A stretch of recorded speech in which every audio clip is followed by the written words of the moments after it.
তাকে নিয়ে কিন্তু অনেক ধোঁয়াশা। এই পুলিশের যে সাবেক আইজি, এখন অনেকেই বলে যে বেনজিরের নাকি অনেক অবৈধ সম্পদ নাকি আপনার কাছে আছে দুবাইতে।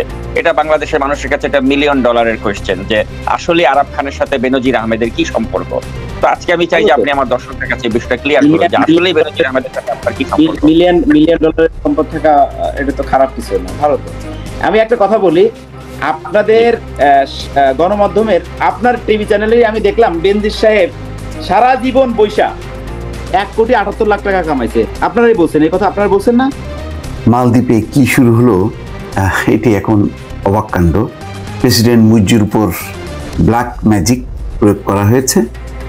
গতকালকেরই খবর ছিল যে একজন মহিলা প্রতিমন্ত্রীকে গ্রেপ্তার করা হয়েছে, তিনি পরিবেশ বিষয়ক মন্ত্রী। এখন দেখা যাচ্ছে যে মালদ্বীপের আরো একজন মন্ত্রী, 2 মন্ত্রীকে গ্রেপ্তার করা হয়েছে, এবং যাদেরকে গ্রেপ্তার করা হয়েছে তারা মুইজ্জু বেশ ঘনিষ্ঠ ছিলেন। বিএমপি কমিশনার আসাদুজ্জামান মিয়ার বিরুদ্ধে বিভিন্ন পত্র পত্রিকা ও জাতীয় দৈনিকে বিভিন্ন রকম দুর্নীতির অভিযোগ প্রচারিত হয়েছে। সেসব বিষয় অনুসন্ধানের জন্য আমরা দুর্নীতি দমন কমিশনে আজকে চিঠি দিয়েছি।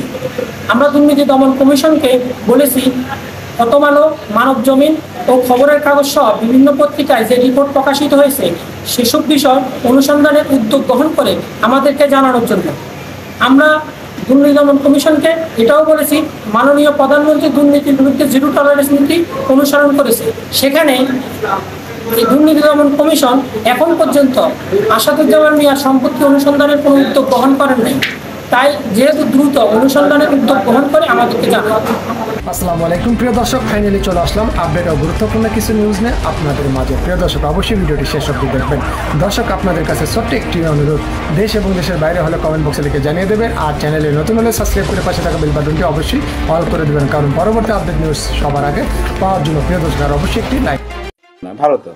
আমি একটা কথা বলি, আপনাদের গণমাধ্যমের আপনার টিভি চ্যানেলে আমি দেখলাম বেনজির সাহেব সারা জীবন বৈশা 1,78,00,000 কামাইছে। আপনারাই বলছেন এই কথা, আপনারা বলছেন না?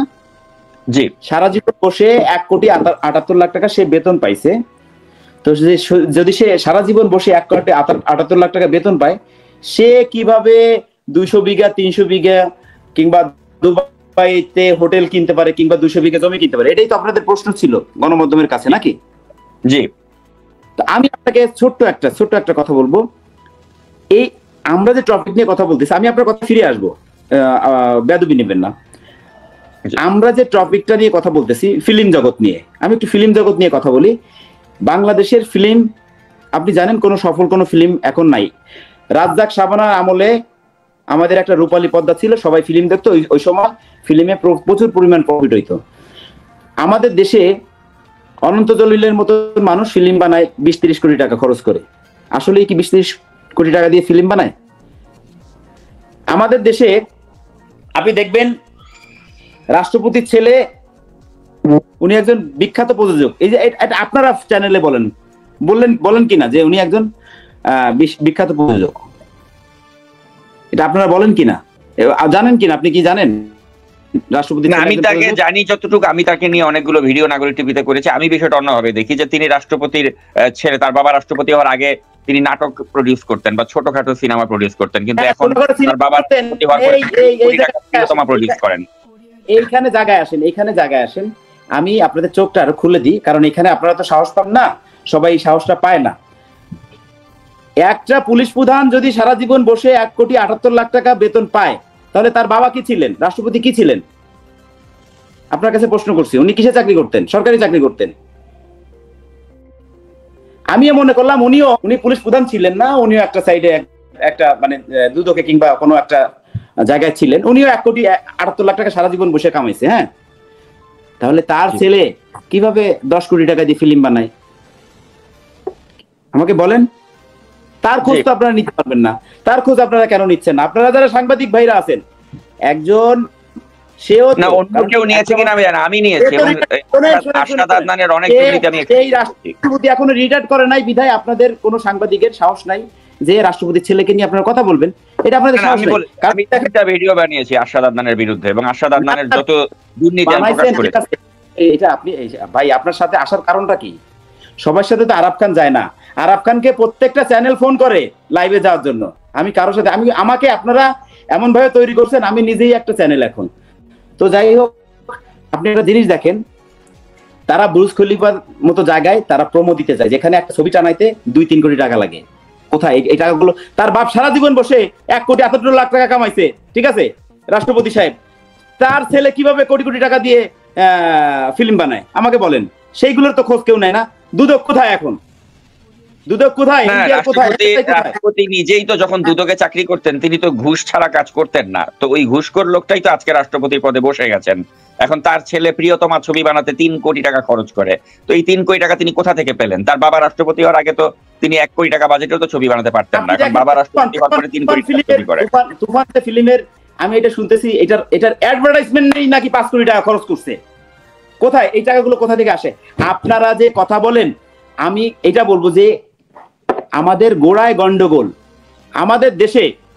আমাদের দেশে আপনি বললেন পুলিশ প্রধান নিয়ে কথা বললেন, একজন পুলিশ প্রধান নিয়ে আমাকে বললেন আমার সাথে জড়িত। তার কাছ থেকে সুবিধা নেয় নাই কে? একটু হাত উঁচু করুক তো। সুবিধা নেয় নাই কে? আমার কথা হচ্ছে কি, সে ঘুষ খাইছে, ধরেন সে যেই হোক, সে যদি আমাদের দেশের কোনো ক্ষতি করে থাকে, সে পুলিশ প্রধান হোক, যেই হোক, তার শাস্তি হওয়া উচিত। সে যদি আমি হই, আমারও শাস্তি হওয়া উচিত। আমার কথা হচ্ছে পুলিশ প্রধান যদি ঘুষ খেয়ে থাকে, সে তো একা খায় নাই, তার আশেপাশের এগুলো কোথায়? সে কিভাবে দেশ ত্যাগ করলো? এত বড় কেস হওয়ার পরেও কিভাবে দেশ ত্যাগ করলো আমাকে বলেন। আমাদের দেশে তো সব জায়গায় প্রবলেম, সব জায়গায়। আমাদের দেশ এমনই একটা দেশ যে দেশে ঘুষের দায়ে, মানে একজন মানুষ ঘুষের দায়ে অপরাধী, সেইখান থেকেও মানে তার বাঁচতে হইলে ঘুষ দিয়ে বাঁচতে হয়। তার মানে কি বুঝলেন? ঘুষের দায়ে তার নামে মামলা হয়েছে, সে অপরাধী, আর সেইখান থেকে বাঁচার জন্য ঘুষ দিয়ে সে বাঁচছে। তা আমাদের দেশ হচ্ছে এইটা, বুঝতে পারছেন? তো আপনি যে বেনজি সাহেবের কথা বললেন, যে একটা পুলিশ প্রধানের কথা বললেন, যে তার টাকা আমার কাছে, তার অনেক সম্পদ, অঢল সম্পদ আমার কাছে। তো আমি তো এই যে আপনারা কথায় কথায় খবরে বলেন পলাতক আরাফ খান, আমি তো জীবনও কোনোদিন, আমি সবসময় পদ্মায় রয়েছি, সবসময় আপনাদের যাতে সামনে রয়েছি। কখনো তো আমি লুকাই থাকি নাই, কখনো তো পলায় থাকি নাই। আমার বিরুদ্ধে দুদক, তারপর এনবিআর ওরা তদন্ত করছে, তদন্ত করে 1 টাকা আমি বাংলাদেশ থেকে নিয়ে আসছি। এই পর্যন্ত আপনি শুনছেন যে বাংলাদেশ থেকে 1 টাকা আরাফ খান নিয়ে আসছে, কিংবা আরাফ খানের নামে 1 টাকার মানে কোনো ব্যাংকের লোন আছে? আর 100 কোটি 200 কোটি 1 কোটি টাকা এক বস্তা হয়। 100 কোটি টাকা তো মাথায় করে আনা যাবে না, তাই না? এটা তো ব্যাংক থেকে লোন আনতে হবে, নাইলে হচ্ছে আমার কোনোভাবে চাঁদাবাজি করতে হবে, ঘুষ খেতে হবে, এরকম ভাবে টাকা কামাইতে হবে। কারণ আমি তো 6-7 বছর বাংলাদেশেই না। তো এই যে যারা গুজব ছড়ায় একজন পুলিশ প্রধানরে নিয়ে, কারণ কি তার বাড়ি আমার বাড়ি এক জায়গাতে, এইটা পুলিশের একটা মানে খারাপ সম্পর্ক, এখানে আমার সাথে জড়িয়ে তার নাম খারাপ করা হচ্ছে। আর সে যদি, আমার কথা হচ্ছে কি, যে তার সম্পদ যদি আমার কাছে থাকে, যদি আমার কাছে তার সম্পদ থেকেও থাকে, একজন মানুষের সাথে একজন মানুষ বিজনেস করতে পারে, হ্যাঁ, বিজনেসে তার সাথে বিজনেস পার্টনার হইতে পারে, তার একজনের সম্পদ একজনের কাছে বিজনেস পার্টনার হিসেবে থাকতে পারে। এটা অনেক দোষের কিছু না। আমার কথা হচ্ছে এটা পুলিশ প্রশাসন তদন্ত করুক, তদন্ত করে বের করুক আমার কাছে কারো টাকা আছে কিনা, কিংবা আমি কারো টাকা খাইছি কিনা। যে এটা আমি তো দুবাই থাকি। চেনেন বেনজির আহমেদের সাথে কি আপনার পরিচয় আছে? উনি পরিচয় কি? গোপালগঞ্জের মানুষ, আমিও গোপালগঞ্জের মানুষ, সেই ক্ষেত্রে আমি ওনাকে জানি, এই এতটুকুই। আচ্ছা, কিন্তু এর আপনাদের ব্যক্তিগত ওঠা বসা নেই, বা তার সাথে আপনার ওইভাবে কোনো মানে একসাথে বসে কখনো চা খাওয়া হয়নি? অনেক মানুষ ছবি পোস্ট করতো, অনেক কথাবার্তা পোস্ট করতো, তার সাথে যদি আমার কোনো সম্পর্ক কি থাকতো। তা আমি দেখেন, আমি বলতেছি না যে বেনজির সাহেব ভালো লোক, হ্যাঁ, আমি যতটুকু দেখছি টিভি চ্যানেলে, যে অঢেল সম্পদের মানে এই সম্পদ তো সে বাড়ি থেকে নিয়ে আসে নাই। একটা সময় আমাদের গোপালগঞ্জের বেশিরভাগ মানুষ আমরা দিন আনতাম, দিন খাইতাম। আমি একবেলা খাইতে পারি নাই। আমি টাকার অভাবে ঢাকায় চলে গেছি। তো আমার আশেপাশের মানুষকে আমি দেখছি, ঠিক আছে?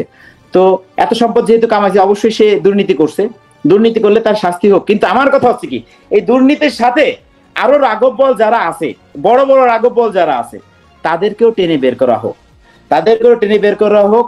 দেখেন, এই যে মতিউর রহমান 1 টাকার ছাগলে লাখার বাগান খাইলো, ওই যে ছাগল কাণ্ডে মতিউর রহমানের মতো লোক, আপনারা তার ছেলে ছাগল কিনছে বিদায় তারা চিনতে পারছেন। এরকম হাজারো মতিউর রহমান আছে কিনা? কই আপনারা তো তার খোঁজ বের করেন না। কি জন্য বের করবেন? কারণ মতিউর রহমানের মতো লোক কোনোদিন বের হতো না যদি আপনারা মিডিয়া ভাইরা এটার পিছিয়ে উঠে পড়ে না লাগতেন। এরা করে কি, এরা 1 টাকা খাইলে 2 টাকা উপরে দেয়, ডাইনে দেয়, বামে দেয়, কারণ সবাই মিলে খায়, এই জন্য এদের নাম কখনোই আসে না। মাঝে সাঝে এরকম ভাইরাল হইলে কারো যদি কপালে বিপদ ডেকে আসে, তার কপালে এরকম হয়। আমি একটা কথা বললাম না, আজকে দেখেন রাষ্ট্রপতি সে রিটায়ার করে না বিধায় তার ছেলে 100 কোটি টাকা দিয়ে ফিল্ম বানাইলে কোনো ধরনের কোনো কিছু যায় আসে না, কোনো দুদক খোঁজ নিতে যাচ্ছে না। আবার এই রাষ্ট্রপতি যখন দেখবেন রিটায়ার করবে, তখনই কিন্তু তার ছেলেকে কিংবা তাকে সবাই আগে আপনি তো তারা ক্ষমতায় থাকা অবস্থায় বলতেছেন যে আপনি নিজের মুখেই বললেন সে ঘুষখোর ছিলেন এবং ঘুষখোরের কাজ আর কি হবে ঘুষ খাওয়া ছাড়া। তো আপনারা যারা মিডিয়া কর্মী আছেন, যারা পুলিশ প্রশাসন আছেন, যারা উচ্চ পদে কর্মকর্তা আছেন, আপনারা এগুলো কেন খোঁজ করেন না যে একটা ফিল্ম বানাচ্ছে 10 কোটি টাকা 20 কোটি টাকা দিয়ে, এই কথা বলে বিদেশে টাকা পাচার করতেছে, আর এই টাকাগুলো কাদের? এই টাকা তো আমাদের সাধারণ জনগণের এবং প্রবাসীদের। প্রবাসীরা যদি রেমিটেন্স না পাঠাইতো, আজকে বাংলাদেশ শ্রীলঙ্কার মতন মানে হয়ে যেত। আজকে প্রবাসীরা রেমিটেন্স পাঠায়, আজকে প্রবাসীদের জন্য আজকে আমাদের দেশটা এখনো ভালো পর্যায়ে ঠিক আছে। আমাদের দেখেন, আপনারা এক একটা কাণ্ড তুলে নিয়ে মানে শুরু করেন, কি ছাগল কাণ্ড, আসেল ভাইপার কাণ্ড, মাঝখান থেকে আমাদের দেশ বিক্রি হয়ে যাচ্ছে আরেকটা দেশের কাছে। হ্যাঁ, কোনোদিন দেখছেন একটা দেশের মাঝখান থেকে আরেকটা দেশের, আমাদের এটা দেশ কি সেনজেন দেশ? আমাদের দেশের সাথে কি কোনো দেশের সাথে কোনো সম্পৃক্ত আছে? আমাদের দেশে অন্য কোনো দেশের টাকা চলে বলেন? আমাদের দেশে তো টাকা কনভার্ট করে তারপরে কেনাকাটা করতে হয় নাকি? তাহলে অন্য দেশের ট্রেন আমাদের দেশে কিভাবে ঢুকতে পারে বলেন? আপনারা কিভাবে একটা ইস্যু ভাইরাল করে, মানে সাংবাদিক ভাইরা যারা কিভাবে একটা ইস্যু ভাইরাল করে বড় বড় জিনিস ধামাচাপা দেওয়া যায়, এটাই হচ্ছে চেষ্টা করে। এটা হচ্ছে আমাদের বাংলাদেশের, আমি বললাম না যে 95% সাংবাদিক তারাই এই কাজটা করে। 5% সাংবাদিক, আপনাদের মতন সাংবাদিক আছে বিধায় কিন্তু এখনো দেশ আছে। কারণ কি দেখেন, একটা দেশের বড় জায়গা সাংবাদিকরা হ্যান্ডেল করে, বড় জায়গা। কারণ কি একটা দেশের ভাবমূর্তি তুলে ধরে সাংবাদিকরা, একটা দেশকে নামাইতে পারে সাংবাদিক, একটা দেশকে উঠাইতে পারে সাংবাদিক। এরা কারা? এরা ভালো সাংবাদিকরা। আর খারাপ সাংবাদিক কি করবে? ওরা 2 টাকার ভিডিও মানে ভিডিও বিক্রি করবে। দেখবেন জাহেদ খানের মতন একটা লোক, যে হচ্ছে আমাদের দ্বিতীয় হিরো আলম, তার একটা ডিগবাজি দিচ্ছে, সেটার জন্য 100 বুম নিয়ে দাঁড়ায় মানুষ। সে হিরো আলমের চরিত্রটা ধরে রাখছে। হিরো আলম মন মানসিকতা অনেক ভালো, সে তার চেহারা যেভাবে ছিল না কেন, সে কিন্তু হিরো হিসেবেই করছে। কিন্তু দেখেন আপনারা সাংবাদিকরা, চোর সিদ্দিক, পরে লাইলা মামুন, প্রিন্স মামুন নাকি, তারপরে হচ্ছে কয় বছরের মহিলা, কয় বছরের পুরুষে বিয়ে করলে, এদের সামনে 100টা বোম নিয়ে আপনারা দাঁড়ান। এটা কি জন্য? আপনারা তো ভালো খবর যেগুলো ভালো, এই যে আমি বললাম আজকে রাষ্ট্রপতির ছেলের মতন মানুষ 10 কোটি 20 কোটি টাকা দিয়ে ফিল্ম বানায়, এটার খোঁজ আপনারা নিচ্ছেন না। কোন পুলিশ প্রধান 1 কোটি 78 লাখ টাকা সারা জীবনে কামাইছে, সে এত কোটি টাকা নিচ্ছে, একজনের নিয়ে আপনারা পড়ে আছেন। এরকম হাজারো জন আছে, সবাই তুলে ধরুন। দেখবেন সাংবাদিকদের যেখান থেকে যাবে সেখান থেকে এইভাবে সেলুট দিবে যে সাংবাদিক ভাই। আজকে দেখবেন আপনাদের কমেন্ট গেলে সাংবাদিকদের, আমি যেসব ছাড়ি, সাংবাদিকদের অনেক গালাগালি করে। এটা কিন্তু আপনারা নিবেন না, কারণ এটা ভালো সাংবাদিকদের কখনোই কিন্তু কেউ গালাগালি করে না। ভালো সাংবাদিকদের কখনোই কোনো গালাগালি করে না। গালাগালি করে কিন্তু যারা খারাপ সাংবাদিক, যারা আপনাদের নাম খারাপ করতেছে ভাইজান। জি, আর আপনি বলছিলেন ছাগল কাণ্ডের আলোচিত যে মতিউর, এই মতিউরের প্রসঙ্গে আমি জানি আপনার কাছে কিছু তথ্য আছে যে দুবাইতে এই মতিউরের অবৈধ সম্পদ বা কি, সেটা নিয়ে যদি তার শালাকে আমি চিনি, তার শালাকেই চিনি। তাদের এখানে সুপার মার্কেট আছে, তাদের এখানে হোটেল বিজনেস আছে।